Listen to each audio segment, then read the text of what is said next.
Reporter की big story में आज बात होगी केंद्रीय गृह मंत्री अमित शाह के सीमांचल दौरे की और किस तरीके से घुसपैठियों को और डेमोग्राफिक बदलाव को लेकर उन्होंने अपनी बड़ी बात कही है। साथ ही साथ किस तरीके से सीमांचल दौरे के जरिए बंगाल को भी एक बड़ा मैसेज दिया है अमित शाह ने। नमस्कार, मेरा नाम है रोहित सिंह और इस वक्त हम मौजूद हैं सीमांचल के पूर्णिया में। फिलहाल अमित शाह का दौरा जो है वो सीमांचल का चल रहा है और उन्होंने गुरुवार को अररिया जिले में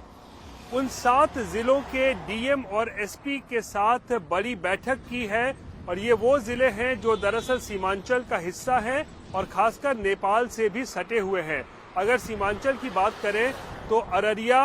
किशनगंज, कटिहार और पूर्णिया जिला सबसे महत्वपूर्ण है और ये चारों जिले जो हैं वो मुस्लिम बहुल क्षेत्र हैं। और आज अमित शाह दरअसल जब अररिया पहुंचे थे तो उन्होंने एसएसबी के एक कार्यक्रम में अपना संबोधन किया और उस दौरान उन्होंने एक बार फिर से घुसपैठियों को लेकर जो है अपनी बड़ी बात कही है और साथ ही साथ जो डेमोग्राफिक बदलाव जो है इस क्षेत्र में देखने को मिल रहा है उसको लेकर भी जो है उन्होंने अपनी बातें रखी। सबसे पहले उन्होंने जो घुसपैठियों पर हमला बोला और कहा कि बिहार चुनाव के दौरान जब वो सीमांचल आए थे तो उन्होंने घुसपैठियों को निकालने की जो बात कही थी वो केवल वादा नहीं था बल्कि उस वादे को अब पूरा करने का वक्त आ गया है। और उन्होंने दावा किया कि सरकार अब एक कार्य योजना पर भी काम कर रही है जिसके अंतर्गत आने वाले दिनों में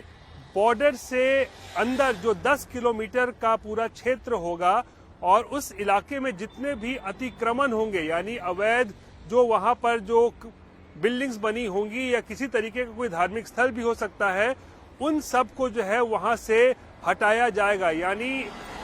इन क्षेत्रों में जो बॉर्डर से 10 किलोमीटर अंदर के दायरे में जितने भी अतिक्रमण होंगे उन सब को हटाने की बात अमित शाह ने कही है। और साथ ही साथ जनसंख्या को लेकर जो बदलाव देखने को मिल रहा है सीमांचल में उसको लेकर भी उन्होंने अपनी बात कही और साथ ही साथ यहां से स्पष्ट संकेत बंगाल को भी दिया है। शाह ने कहा कि 3 राज्य ऐसे हैं जहां पर घुसपैठ और जनसंख्या बदलाव एक बहुत बड़ा मुद्दा है जिसमें बिहार, झारखंड और बंगाल शामिल है और बंगाल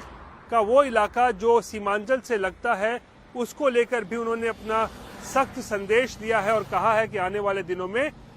बंगाल में बीजेपी अपनी सरकार बनाएगी और जब वहां पर बीजेपी सरकार बनेगी तो वहां से भी खासकर जो उत्तर बंगाल का इलाका है मुस्लिम बहुल क्षेत्र है वहां से भी घुसपैठियों को निकाला जाएगा।